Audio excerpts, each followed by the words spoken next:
Falei tantos versículos, esse aqui não estava na lista. Salmo 139. Amém? Louvado seja Deus. Hoje está conosco o William, a Luane, né? A irmã Luane, em nome de Jesus. Os demais irmãos já são de casa, mas que Deus abençoe e seja bem-vindo novamente, casal. São colegas nossos, amigo nosso, e a gente tem a alegria de ter os irmãos aqui. Sejam muito bem-vindos em nome de Jesus. Salmo 139, os irmãos encontraram, está ali também, que diz assim, versículo 23, para a gente ganhar um pouquinho de tempo. Salmo 139, verso 23. Eu quero abordar um tema hoje que acredito eu que pode mudar a nossa maneira de observar, de enxergar as coisas no âmbito do Senhor, no âmbito espiritual. Sonda-me, ó Deus, e conhece o meu coração. Prova-me e conhece os meus pensamentos. Vê se há em mim algum caminho mau ou perverso e guia-me pelo caminho eterno. Amém? Amém. Pode sentar, em nome de Jesus. Eu estava, durante a semana, irmãos, estou aproveitando que eu tenho tempo, durante a semana eu estava preparando uma mensagem.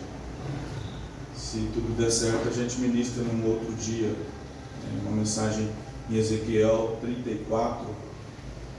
E hoje de manhã eu estava orando aqui, o Senhor me orientou para mudar, para hoje ser algo específico, um pouco diferente.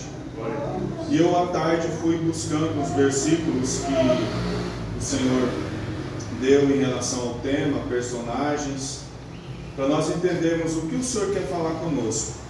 Começando aqui no Salmo 139, ele é um salmo de Davi. Davi, ele estava abrindo o coração para Deus. Não sei se alguém aqui já sentiu a necessidade de abrir o coração, seja para alguém, seja para um amigo, seja para Deus, seja para... Você tem a necessidade de falar, de se expressar. Davi era, penso eu, que um homem muito comunicativo, tanto com as pessoas ao seu redor, quanto também com o Senhor. Davi nos ensina a orar, Davi nos ensina as maneiras, claro, cada um tem a sua, como o Timóteo sempre dá esse ensinamento, nós temos a cada um, o Senhor desenvolve, uma maneira para as pessoas falarem. Às vezes a gente acha que a nossa é feia, de alguém é feio. O mais importante é você ser sincero naquilo que você está falando. Só que mesmo assim, muitos de nós temos uma certa dificuldade de falar com o Senhor, de contar alguma coisa. Nós vamos falar um pouquinho disso. E nesse caminho de ter dificuldade, alguns de nós parece que involuntariamente se aproveita de algumas coisas. E nós vamos ver exemplos de algumas pessoas. E que o Senhor possa, através da Bíblia, nos ensinar a chegar à presença dEle em oração. Como que nós precisamos fazer? Tem uma regra, o Senhor deixou um modelo. Quando nós olhamos para a Bíblia, nós vemos que Jesus, se não me engano é Mateus 7, deixou um modelo, que é a oração do Pai Nosso. É um modelo, tipo, quando você vai fazer um currículo, ou quando você vai fazer uma carta, quando a gente estudava ainda existia carta, ou quando você vai fazer um e-mail formal ou alguma coisa, você tem um modelo que você precisa, você tem as palavras que você precisa dizer quando você vai fazer uma redação, tem as formas que você precisa aplicar, você não tem algumas coisas que são consideradas erros, tudo para ficar de uma forma mais clara e mais simples para quem está ouvindo entender o que você quer dizer. E Jesus, pensando nisso, nem coloquei a oração do Pai Nosso aqui, se não me engano é Mateus 7, ela veio agora na minha mente, mas Jesus ensina como nós devemos orar. De que maneira nós chegamos? A oração, muitas pessoas têm como tradição orar o Pai Nosso no começo do culto, e o Pai Nosso no final do culto. Não é o nosso costume. Não quero dizer que esteja certo ou errado, mas o Pai Nosso, ele é um modelo. Se você está com dificuldade de orar, abre a tua Bíblia no Pai Nosso e você vê e observa, risca tudinho ele. Você vai ver lá no começo o Senhor dizendo, Jesus ensinando, Pai Nosso que estás nos céus. Ele está dizendo, o céu é mais importante. Você precisa ter uma conexão com o céu. Você começa dizendo, Pai Nosso que estás nos céus. Você está admitindo quem é o teu Pai e aonde Ele está. Glória a Deus. E depois ele diz, santificado seja o teu nome. Eu vou entender na minha oração que Deus é santo e que Ele, não que Ele precise ouvir no sentido que Ele depende da sua confissão de santidade a Ele, mas você precisa dizer, porque isso separa algumas coisas que nós vamos aprendendo na vida e você coloca o Senhor no centro. Ele é santo. Glória a Deus. Então, o Pai Nosso ensina isso. Santificado seja o teu nome. E aí você parte para uma outra parte que diz, venha o teu reino. Significa que o reino do Senhor precisa vir até mim. Ele precisa chegar até nós. Venha o teu reino e seja feito a tua vontade. Não é a minha, não é do governo, não é da instituição que eu caminho, é a vontade do Senhor, seja feita a tua vontade. Ele diz assim na terra, ou seja, onde eu ando, as coisas que eu faço, as minhas ações, elas precisam estar de acordo com a tua vontade na terra. E quando eu for para o céu, a sua vontade será feita e estabelecida no céu também. Então a gente já aprende algumas maneiras, algumas formas de você chegar a Deus. Talvez você não tenha muita facilidade para começar uma oração, mas você pode começar, Senhor, eu quero dizer que o Senhor é santo, o teu nome é santo, eu quero dizer que eu sou um pecador, mesmo que você ache que não tem pecado. Tem dia que a gente acha o santo, né? Jejuei até meio-dia, sou santo. O diabo está fugindo de mim, não dá nem para expulsar, porque ele foge. A gente se acha assim. Mas mesmo nesse momento, você precisa entender que Deus é santo. E há uma diferença do santo e do pecador, que somos nós. Nós somos pecadores, mas redimidos pelo Senhor. Mas Ele é santo na sua totalidade e inteireza. Nosso irmão Davi estava dizendo para Deus sondar o coração dele. E para provar se havia algum caminho mau. E disse para o Senhor conhece os meus pensamentos. Vê se há um caminho mau em mim e guia-me pelo caminho eterno. Salmo 51, também de Davi, versículo 11, o salmista diz assim, cria em mim, ó Deus, um coração puro, renova em mim um espírito reto, não me lances da tua presença, não me lances da tua presença, se não me engano torna a dar-me a alegria da tua salvação. Quando nós olhamos essa recitação, não sei se é o termo correto, desse salmo, nós vamos dizer, é um poeta, é um homem santo, é um homem íntegro, é um homem que tem uma intimidade tão grande com Deus. E se eu te falar que nesse momento dessa oração, Davi estava recebendo uma das piores notícias que ele poderia receber. Nós sabemos no livro de 2 Samuel, capítulo 11, que os reis foram para a guerra, soldados de Davi foram para a guerra, e Davi ficou em casa. E Davi, pelo que eu vi, tirou uma sesta. Ele dormiu à tarde, e na boca da noite, já próximo de anoitecer, ele levanta. Ele tinha que estar se preparando para ir dormir, mas ele levantou. Ou seja, ele dormiu durante o dia. Um soldado guerreiro, valente, poderoso, influente, onde ele estava, tirou uma sesta. Não que seja errado, mas ele se levanta, e era o momento, imagino eu, das mulheres se banharem. E tinha uma senhora um pouco desprevenida, se banhando em um ponto em que a nudez dela foi vista. Era uma mulher casada, era Batseba. E Urias se encantou pelo que os seus olhos trouxeram. Eclesiastes vai falar dos olhos. Ele se encantou pela beleza e perguntou quem é. Alguém já diz: olha, rei, aquela ali é filha do fulano de tal, ela tem pai, ela tem família, ela é esposa do Urias, o marido dela é um soldado valente, dos seus soldados.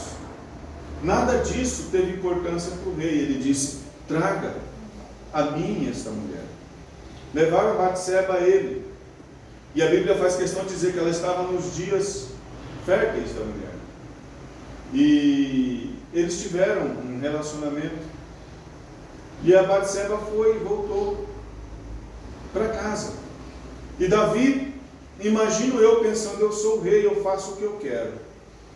Mas depois que ele consumou o ato, ele começou a pensar diferente. Eu sou o rei, eu faço o que eu quero, mas eu tenho uma reputação, eu preciso guardar isso. Eu preciso esconder isso. E aí ele começou a pensar ainda como rei, mas agora talvez pensando na sua reputação, ele não tem mais encontros com Batseba. Mas o período passa e ela descobre que está grávida. E ela manda irem até o rei e disserem: olha, eu estou grávida.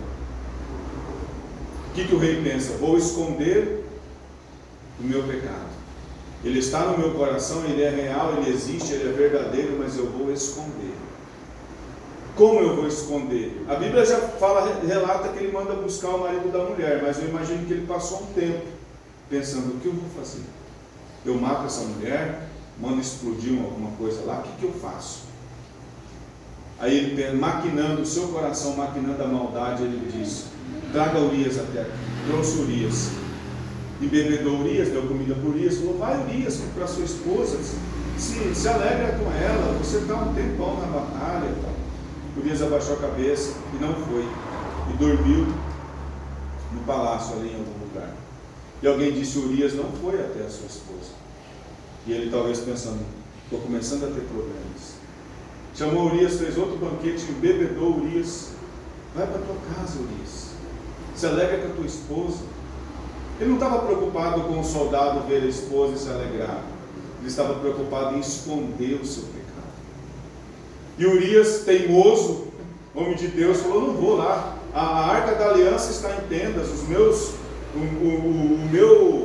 meu general está na batalha. Meus amigos estão na guerra. Não é justo eu deitar no colo da minha esposa e me alegrar uma noite sequer. E dormiu ali.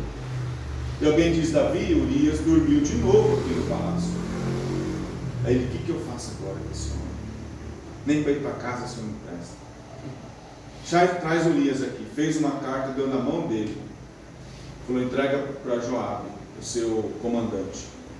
Urias foi com a carta, entregou para Joabe, e na carta estava escrito: coloque Urias na frente de batalha e retire os seus soldados, os seus companheiros do seu lado. Onde a batalha é mais ferrenha, coloca ele. E colocaram Urias ali, e no alcance de uma flecha, Urias foi alvejado e morreu. Até então, o rei continuava sendo rei, admirado pelas mulheres, admirado pelos outros reis, admirado pela sociedade, um homem incontestável. Mas o pecado estava escondido dentro do coração dele, e nada era exposto. Matou Urias. Quando chegou a notícia, ele reclamou, porque como pode vocês serem tão inocentes e colocarem tantas pessoas em risco?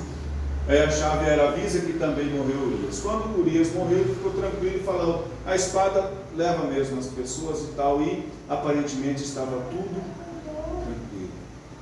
Ele continua seguindo a vida dele, porque agora Urias estava morto. E aí ele pensou como muitos de nós pensamos quando erramos gravemente e apenas queremos tampar um sol com a peneira. Ele falou: vou trazer a Batseba para dentro da minha casa, ela vai ser minha esposa, e a sociedade, o reinado vai ver como bom é o nosso rei. Nosso rei é bondoso, nosso rei é um grande homem. Além dos atributos de homem de guerra, de poeta, de todos os atributos que ele tinha, agora eu vou admirar Urias porque ele não deixou uma viúva que não era nem da sua família, ele não tinha compromisso nenhum. As pessoas pensando, com Batseba, ele quebrou o protocolo para amparar uma pobre mulher que ficou viúva. Todas as pessoas do reino admirando Davi. Nossa, que homem fantástico. E ele, com o pecado guardado, escondido, agora vivendo com a mulher do seu soldado. A Bíblia não diz que Batseba é mulher de Urias, é mulher de Davi, fala que aquela que foi mulher de Urias, está lá em Mateus capítulo 1. Deus não aprovou nunca a transgressão. Mas só que nesse momento, o que Davi pensa?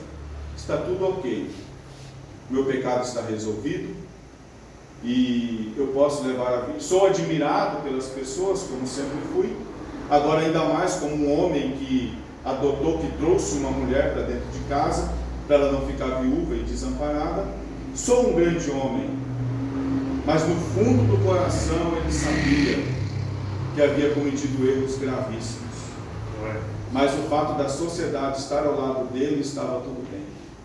Só que Deus, irmãos, não deixa nada escondido. E Deus levanta o profeta, e o profeta vai até ele. E como que você vai dar uma palavra tão dura para alguém, tão poderoso? Como você chega, por exemplo, no presidente do Brasil hoje? Se Deus manda você chegar lá e você diz: Senhor, presidente, os teus dias estão contados, se o Senhor não reconhecer o Senhor, eu te dou 3 dias e o Senhor será fulminado. Como que você chega e fala isso para ele? Ou para algum outro, vai lá para o Alexandre de Moraes e fala: o Senhor disse para você que você precisa se curvar e se ajoelhar e se arrepender do teu pecado, seu ladrão e tal coisa. Como que você vai fazer isso? Você não pode, não consegue, não tem jeito. O profeta foi até Davi e criou uma história, você vai ver lá no livro de 1 Samuel capítulo 12, depois você olha lá, conta a história de uma ovelha, de um homem pobre, de um homem rico. Ele conquista a atenção de Davi com aquela história tão bonita, e no final ele coloca o desfecho da história nas mãos do rei. Ó rei, esta é a situação.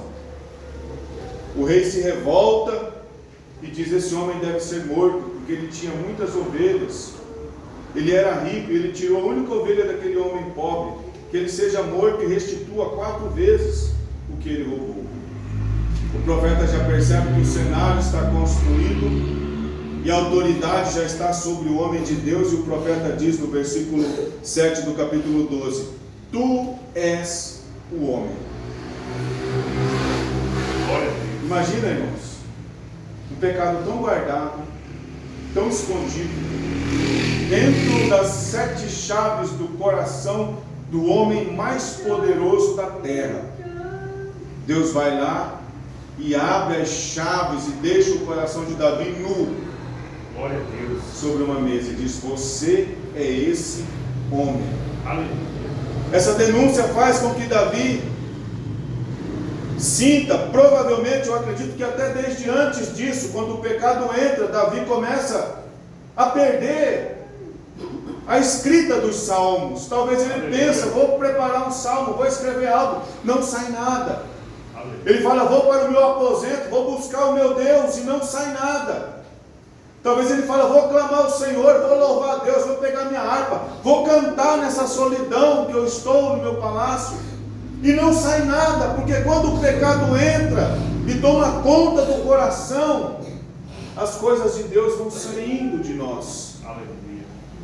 Aquele que prega tem dificuldade para preparar algo, não é porque Deus está cerrando, é porque tem pecado. Aleluia.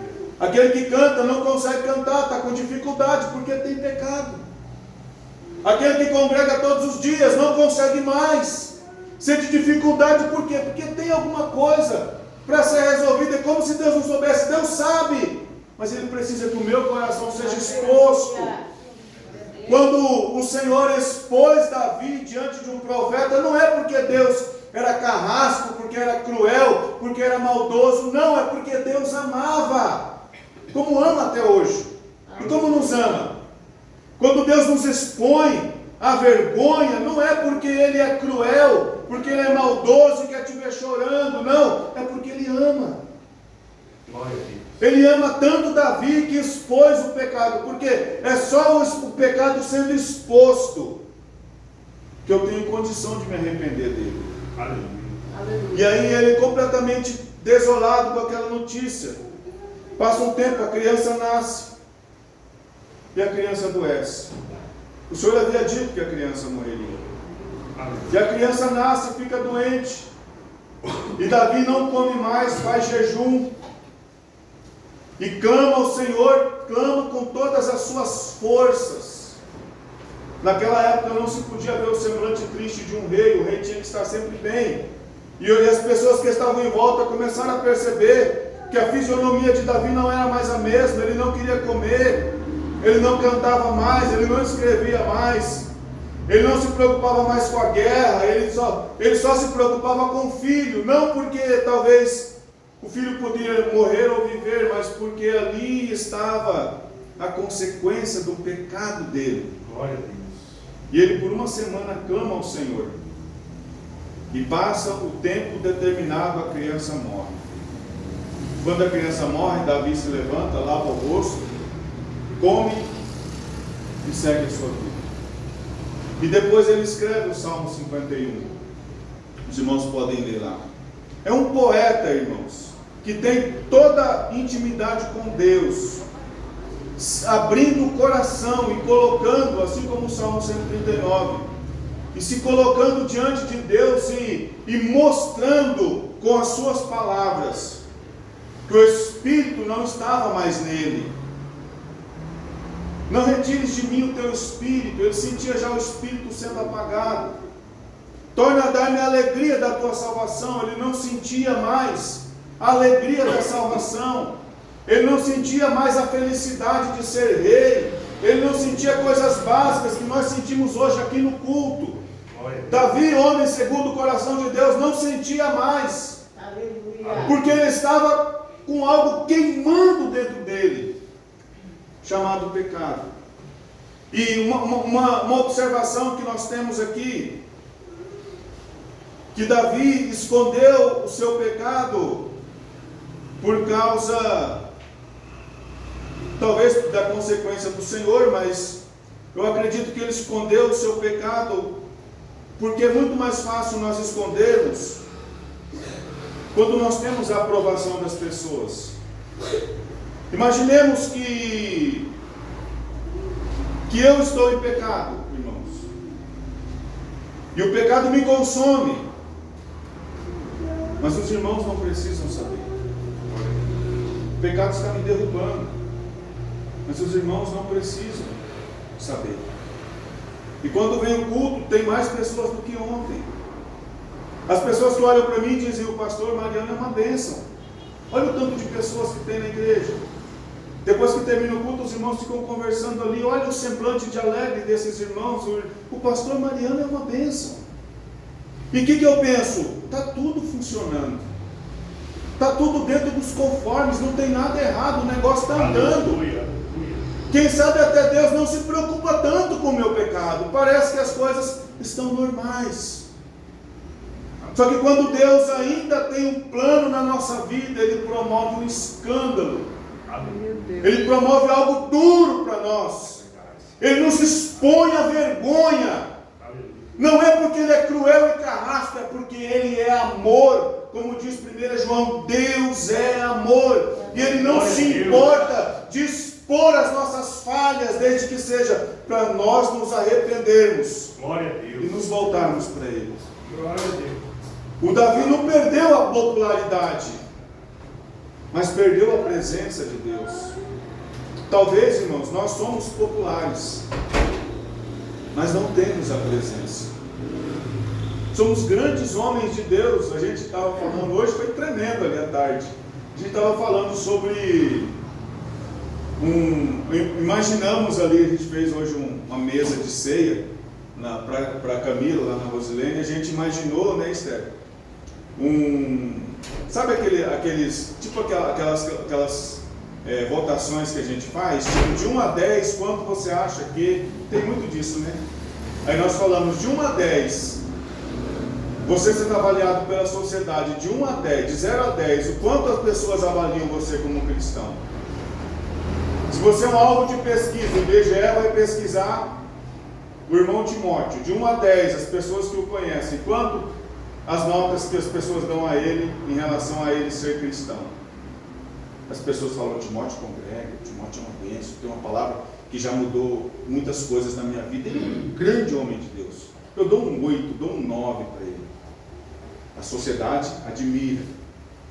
Mas e dentro de nós?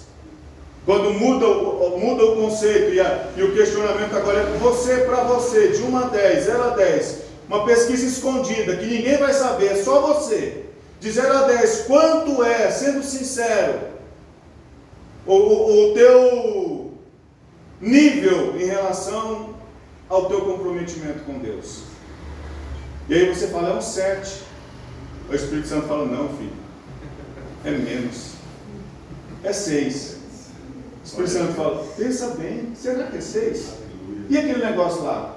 Você fala: poxa, é mesmo, acho que é um 5. Aí ele fala: pensa bem, seja sincero na pesquisa, não minta. Você já borrou três folhinhas, né? Faz de novo, vou te dar outra folha. De novo, seja sincero, de 0 a 10, qual é o teu nível? Aí você: meu Deus, é 3, é 2. Eu estou pela misericórdia, é 1. Aí você acha que acabou e fala: meu Deus, acabou tudo, agora acabou. Aí o Senhor fala: meu filho, tem uma maneira de você mudar essa pesquisa. É confessar, deixar, abandonar. Eu vou te dar uma folha nova, daqui a uma semana você faz de novo a pesquisa. Aí você faz de novo, fala: meu Deus, agora eu passei com 6. 6 dá para passar. Glória a Deus. Aleluia. Você viu como que é, irmãos? O Davi tinha o respeito de todas as pessoas, mas ele estava reprovado diante de Deus, e é o homem segundo o coração. É muito bom usar Davi como parâmetro, porque Deus chamou Davi de segundo o coração. E aí o que nós pensamos? Se Davi, segundo o coração, pecou desse jeito, imagina eu que sei lá qual nível de avaliação diante de Deus eu estou. O Senhor, irmãos, expôs Davi, mas o perdoou. E o segundo coração não é porque ele era poderoso para amar, mas é porque ele era humilde para se arrepender. Glória a Deus. Qual é o nível que você tem em relação ao Senhor? Não é o nível que você faz, não é as coisas que eu faço, as almas que eu ganho, as conquistas que eu tenho, é como você reage em relação a se arrepender do seu pecado. Aleluia. Eu tenho capacidade, eu me arrependo. Então, se você se arrepende, a sua avaliação aumenta diante do Senhor. Outros exemplos. Vamos partir para os exemplos. Ananias e Safira. Está lá em Atos dos Apóstolos, capítulo 7, se não me engano. Aleluia. Irmãos, o Ananias e a Safira, não sei se vocês conhecem a história, alguém conhece? É Atos 5, né? É. Ananias e Safira. Irmãos, esse casal, eles estavam provando de um tempo em que a igreja deu, sabe aquele boom de crescimento? Não é igual nos nossos dias, era muito mais, porque as pessoas se convertiam sem ter nada, sem ter condição financeira. Todos que ouviam a palavra eram contaminados de uma forma positiva e eles se arrependiam. E Ananias e Safira estavam vivendo essa época e o evangelho crescendo, as pessoas se arrependendo. A motivação era tão grande que a Bíblia diz, não que o Senhor mandou, mas a Bíblia diz que as pessoas ofereciam as suas propriedades, elas vendiam, não porque Deus pediu, mas elas vendiam as propriedades e traziam os seus bens e colocavam no pé dos apóstolos, porque eles sabiam que dali os apóstolos distribuiriam, iriam para outros lugares, alcançariam outras pessoas, a obra ia crescer. Ananias e Safira, sabendo disso, combinaram, vamos vender nossas terras. Venderam as terras e no meio do caminho negociaram entre si, e chegaram lá, dizendo, está aqui tudo que eu tenho. Imagino eu, está aqui tudo que eu tenho.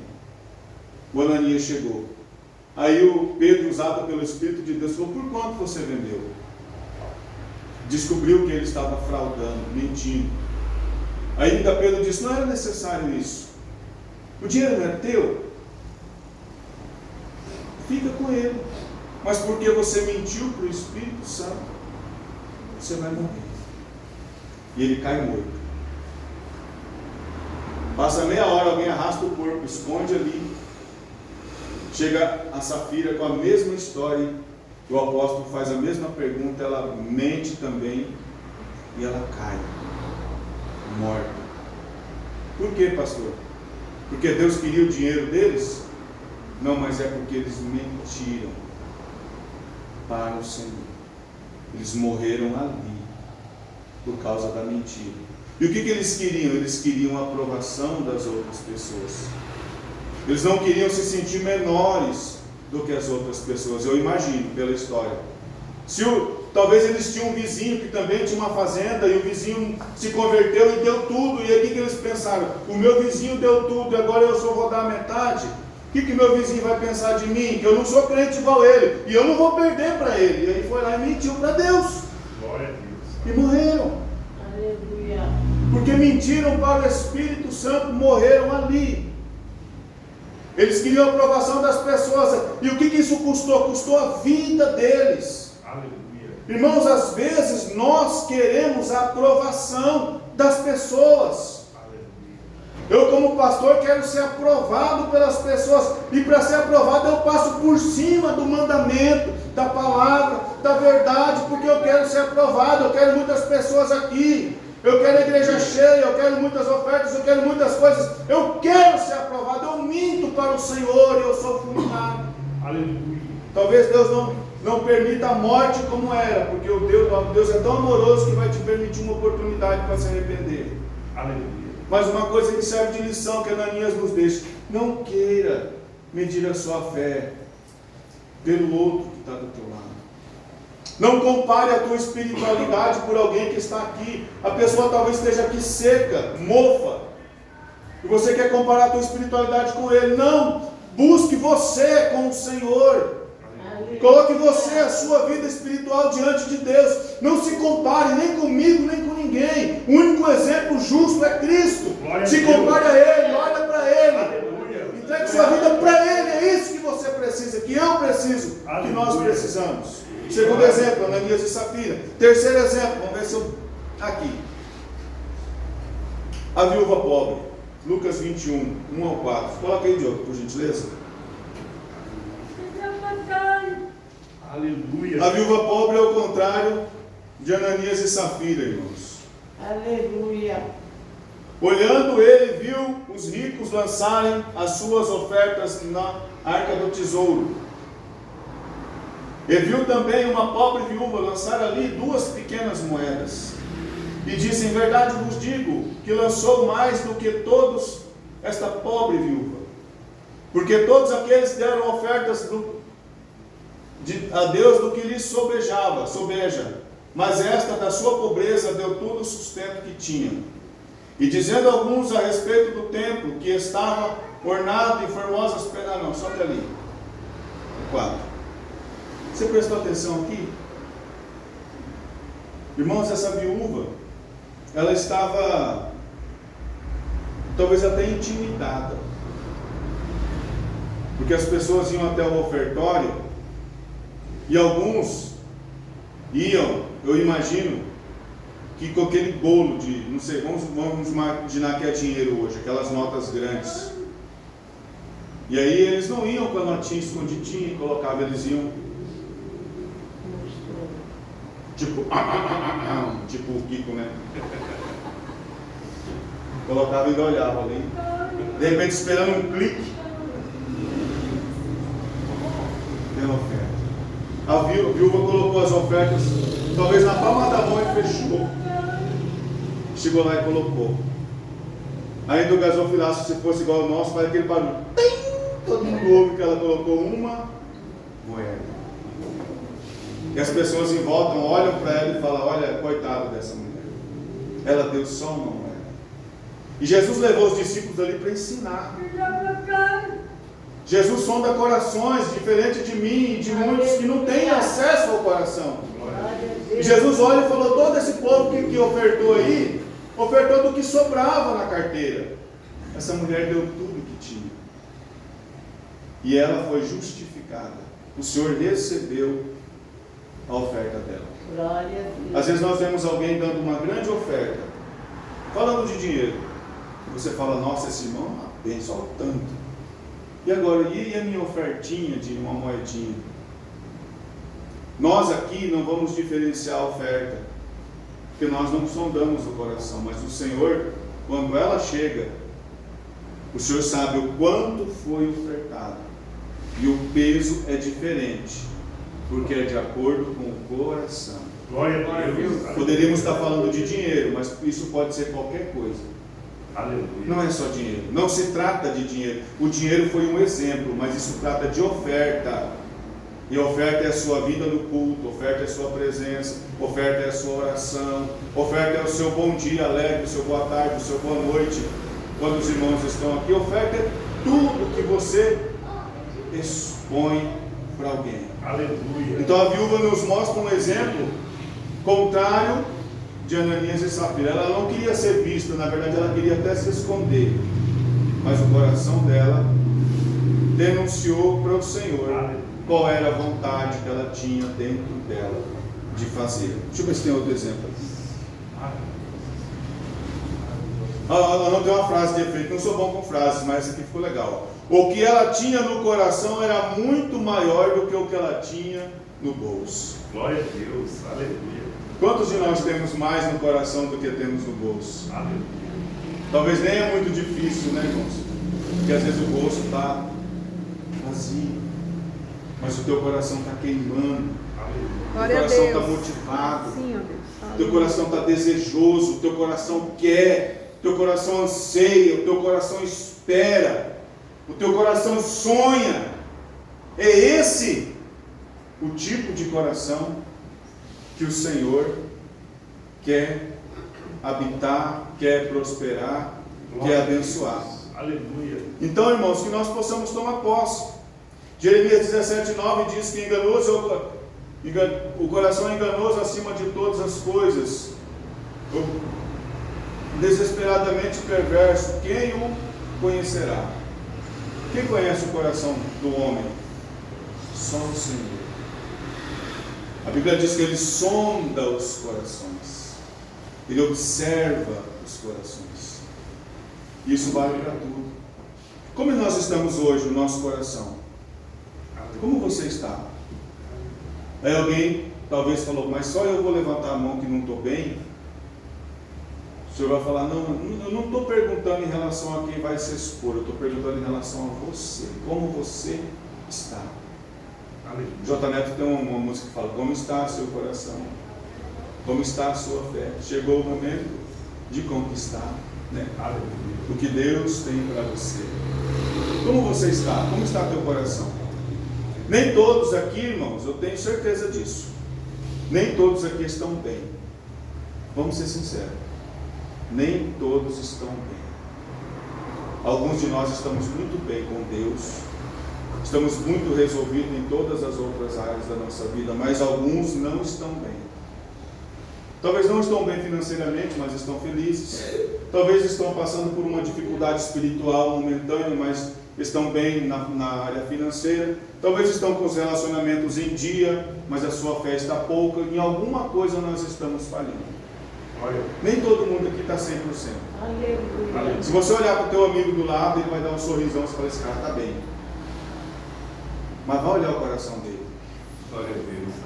E é só Deus que conhece o coração. Aleluia.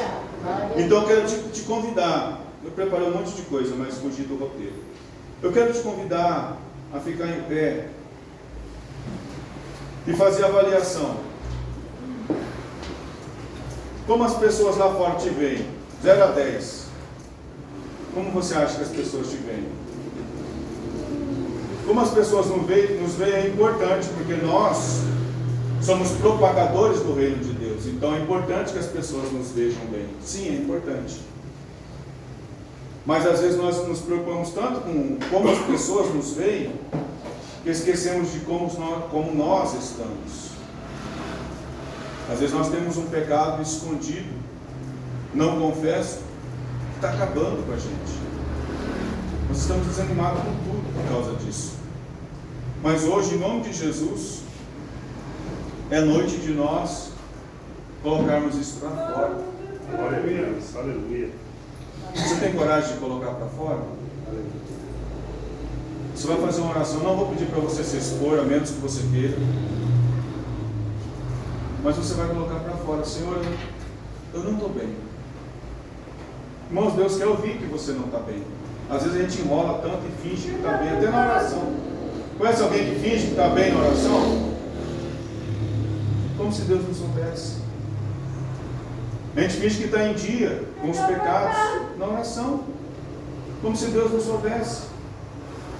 Então vamos orar sinceramente. Feche os teus olhos. Cada um vai fazer a sua oração. Pai, nós oramos, Senhor.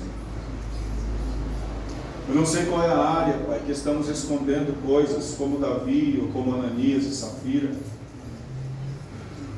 Mas nós sabemos que o Senhor, Pai, quando nos expõe, é uma prova de amor muito grande. Porque na tua palavra diz que o Senhor corrige o filho qual o Senhor ama. Mas o filho que não é corrigido, ele é bastardo, ele não tem pai. E nós temos o Senhor como pai. Então nós somos corrigidos porque isso é uma prova evidente do teu amor. E cada um nesta noite possa expor as suas dificuldades, expor os seus medos. Pai, a Ana, mãe de Samuel, tinha um sonho, um desejo. E o profeta Eli não entendeu o desejo dela, pai. O profeta achou que ela estava embriagada dentro do templo, mas ela estava angustiada de espírito. O profeta não discerniu, mas o Senhor discerniu, pai. E atendeu a petição de Ana, dando a ela um filho chamado Samuel. O Senhor é maravilhoso. Às vezes eu não vou entender o que a maioria está passando, mas o Senhor conhece e sabe. E o Senhor entra no coração deste irmão, desta irmã, naquilo que está sendo confessado diante do Senhor, porque também a tua palavra diz que aquele que confessa e deixa alcança misericórdia. Então que nesta noite nós possamos expor todas os nossos lados podres ao Senhor, e saber que o Senhor hoje está nos perdoando dos nossos pecados, que hoje começa a ser escrito uma nova história para nós, que nós possamos sair daqui convictos, Pai, que somos lavados, remidos, comprados por um alto preço, que possamos sair daqui com a certeza de que nenhuma condenação há para aqueles que estão em Cristo Jesus, que não andam segundo a carne, mas andam segundo o Espírito. Pai, que nesta noite o Senhor perdoe todos os nossos pecados, que nós possamos receber do Senhor nesta noite, Pai, um novo ser para nós, para que possamos sair daqui convictos, e aquela tristeza que estava no coração, ela não está mais. Amém. Aquele medo da morte que estava, Pai, no coração não está mais. Sim, aquele medo, aquela dúvida quanto ao futuro não está mais. Aquele medo de estar indo para o céu ou estar indo para o inferno, ele não está mais, porque agora nós sabemos que estamos em Cristo, somos novas criaturas, as coisas velhas se passaram e o Senhor se fez tudo novo nas nossas vidas. Sim, nos consideramos pela fé perdoados dos nossos pecados, por causa do arrependimento que nós confessamos ao Senhor. Pai, os teus servos estão confessando, Pai, diante de Ti nesta noite, e eu creio que o Senhor está liberando sobre eles o perdão para curar as enfermidades, trazer alegria, mudar a motivação e avivar os nossos corações. Pai, muito obrigado. Nós te agradecemos em nome de Jesus. Amém? Amém. Aplaude a Jesus.